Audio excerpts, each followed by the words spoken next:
10 by, ano, 10 by 12 or kaya, maliit siya. Para hindi sayang, kasi habang lumalaki yung film, mas nagmamahal yung pressure. Sayang. Sir, yung coordination niyan sa auto mo. Ang collimation, dapat ka-size nitong cassette. Hindi masisilaw po yung patient. Pwede mo siya bukit. Pwede naman. Kasing piece mo.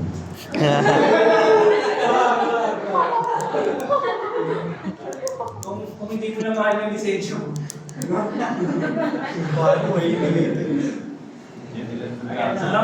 Ang ingigit na daw yan yung Adam's apple, di ba? So yung Adam's apple niya dapat naka-level dito. Taas ko konti. Taas mo. Yan, okay na? Okay na? Konti po. Ano pa? O, ito yung ano? Taas mo konti. Taas mo konti. Taas mo konti. Ikaw naman. Lagi ka na lang pasyente. Tama na po. Oh, yan. Magaling pa yung pasyente. Tumas yata. Tumas na. Bawa mo. Bawa mo. Tayo na ni patient yan.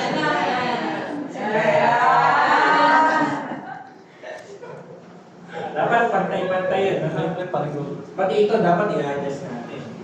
Kaso nga, hindi natin ma-appreciate yan kasi. Ano yung flashlight mo? Flashlight, no? Flashlight pa lang muna.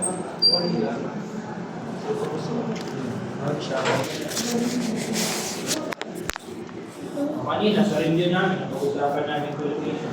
Usually, yung collimation nga, kung depende lang din sa size na kasi kung hindi ko full dust, kasi ang epekto ng radiation dose, tapos sa quality ng image, mas madami yung magiging scattered radiation, magiging grainy, o yung contrast mo, mababa, pangit siya. Kailangan po ba size ng po? Ano size lang mo?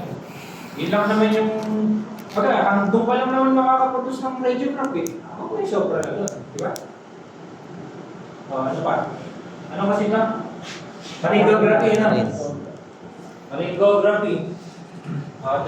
Meron tayong inom dito, di ba? Halimbawa, pharynx to, buong pharynx. Pag may isopharynx kasi, sa ilong ng contrast. Virgin pa yung mo. Dahil ano siya, whole pharynx, papalunok para sa isopharynx. So, i-extract mo yung pasyente, o ma'am, ipon po sa bibig, then huwag niyo po muna lulunukin. No? Testing mo na, water. Bigyan niyo ng water.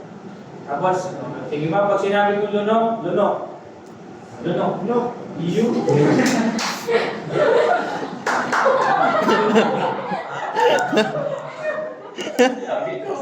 Okay, tapos i-import mo siya. O ma'am, yung susunod na ibibigay ko sa inyo, meron ng contrast.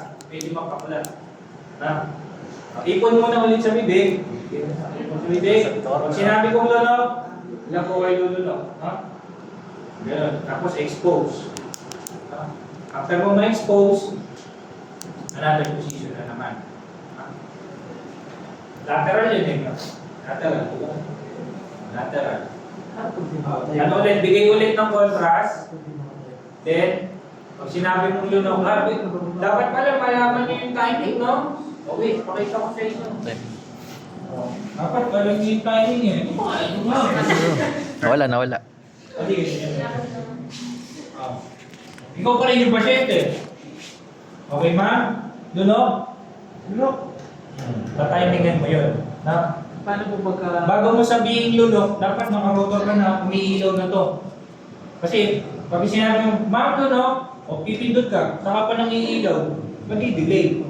No, nasa esophagus mo yung contrast. Di ba? Dapat timing siya. Okay? Pero huwag niyo makakalimutan, any procedure, meron tayong scout. Dito, ilan radiograph mangyayari? Ha? Lima. Lima. Depende. Kasi di ba minsan yung radiography may phonation pa? Iya!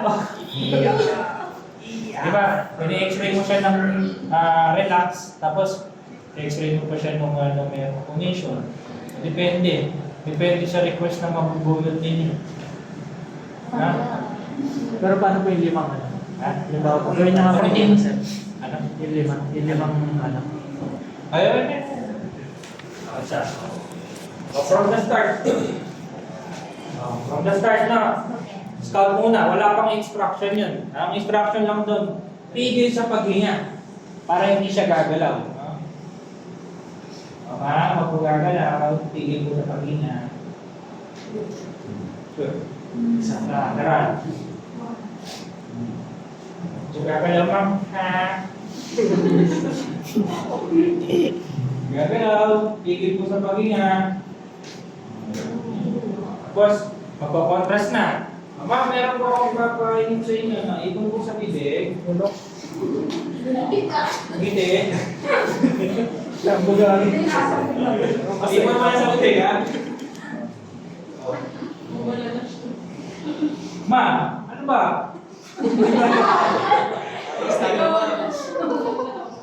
Okay, ma'am. Dunok.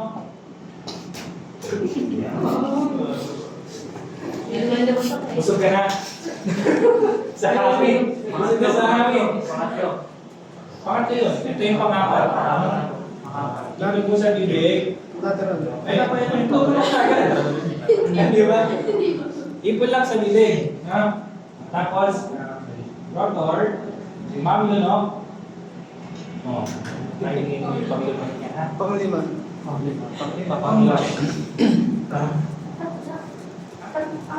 Apat lang ba? Ano ba yun, sir? Maganda